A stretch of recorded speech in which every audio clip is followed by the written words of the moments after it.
Hey everyone, how's it going? Five Finger Shuffle. We are back here with another video, and this week's update is way bigger than any of us expected. We were talking about this on stream today, but what could possibly be coming, and I did mention, I was like, you know what, just when you feel like this might be a small update, maybe something big is coming that we didn't expect, and that's exactly what happened. So, as expected, the new Moonlight Heroes are out. If you didn't already know, their skills have actually been in the journal the whole time. Um, so we will give you a quick rundown of them here, just in case you haven't already read it. So ML Araminta attacks enemy with an explosion of flame, a 65% chance to burn with her first skill 1. Also, it goes up to 100% once skilled up. Then she has a passive on her second skill, activates flame release if the enemy is burned after using flame friction, which is skill 1. Uh, This will activate, which attacks all enemies with Mystic Fire, increasing the caster's combat readiness by 30%. So if she burns with her skill 1, which is single target, she will also follow up with an AoE, which this AoE will increase her combat readiness by 30%. And then finally, her ultimate skill drops a giant meteor to stun all enemies for 1 turn with a 40% chance to inflict 3 burn effects for 2 turns. That is a lot of burn, and I'm going to tell you, if you haven't already seen her skills, you should check it out. Maybe I'll show them at the end of the video. Now, down to Dingo. He's a little bit strange, but I think he's got a very specific use. Attacks an enemy with a sharp dagger, healing ally with the lowest health. Amount recovers increases according to damage dealt.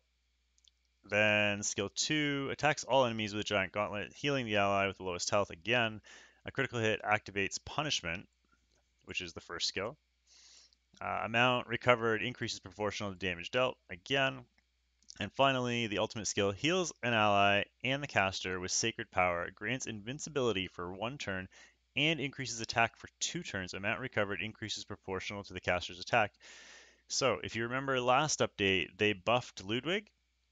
This guy is the perfect Ludwig partner. He's you can throw him into Guild War now, and you've got the invincibility and the attack buff in the same skill, which basically means you can do your Ludwig AO in only a 3-man comp. Now, here's the big news: Azamanic Hunt. Yep, we have a brand new dungeon. Stages 1 to 11 have been added, and it drops all the new gear: Unity, Immunity, and Rage gear. So there's the details here if you want to look through like what stage you can get what drops, that's fine. Basically, it's the same as Wyvern. Also, you can collect these new pieces and you can craft the gear as well. So you can now craft Unity gear. Here's the crafting information. Super similar, except you do need more to craft level 85 gear. You need 60 instead of 42.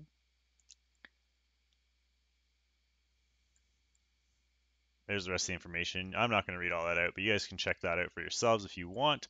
Also, I said that this probably wasn't going to happen this week, but apparently I was wrong. Ricorous specialty change. We knew it was coming. I didn't realize it was going to be coming this week. It will be live tomorrow. So, new skill information. Attacks all enemies with a hard trained spear with a 75% up to 100% chance to dispel a buff from the target before having a 75% chance to stun the enemy with the highest combat readiness. Uh, Regardless of skill miss, recovers caster's health after attack. Amount recovered proportional to the caster's health. So I don't know what this was before. We're gonna have to check that out after the fact. Um,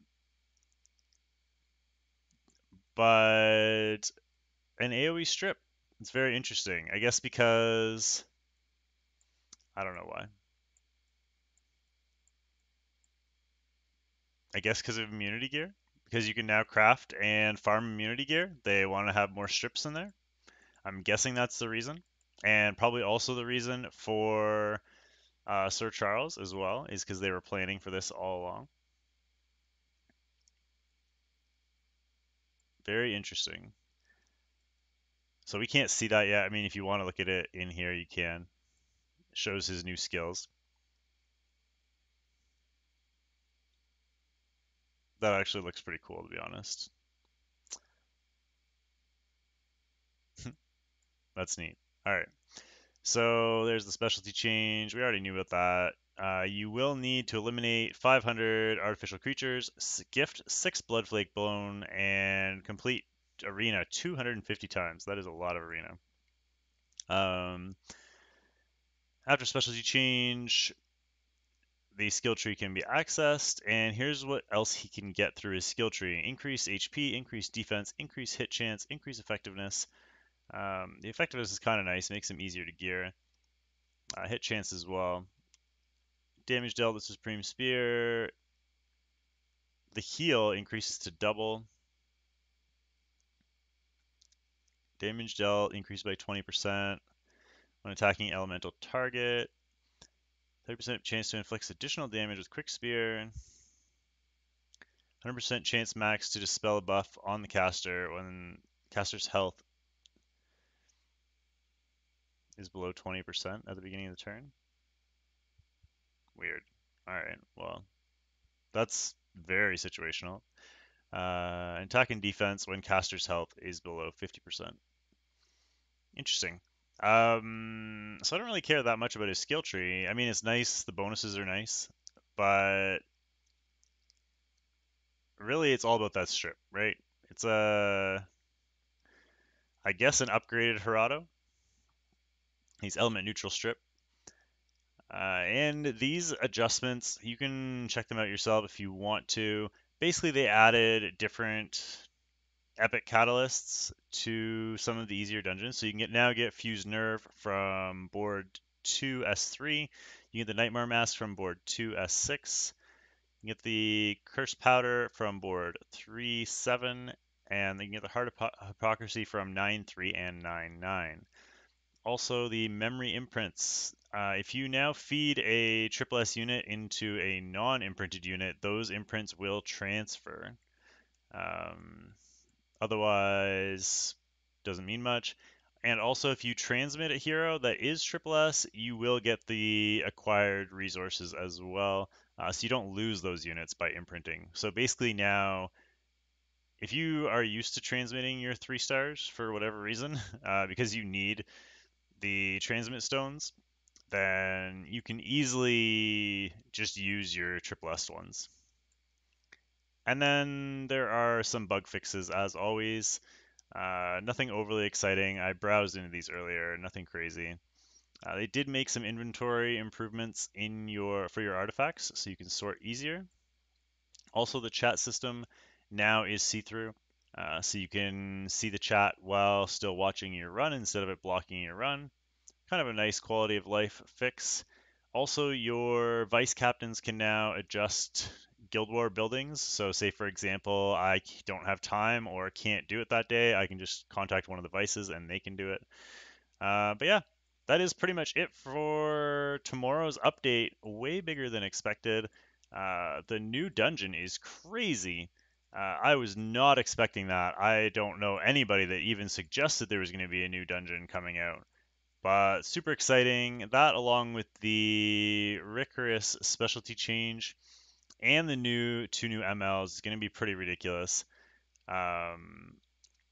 We will be having Thursday night summons as always, and I know a lot of people have been saving up their Guild War summons, myself included, in the hopes of summoning this lovely lady right here, Silverblade Araminta. So don't forget to check us out on stream at twitch.tv/5fingershuffle.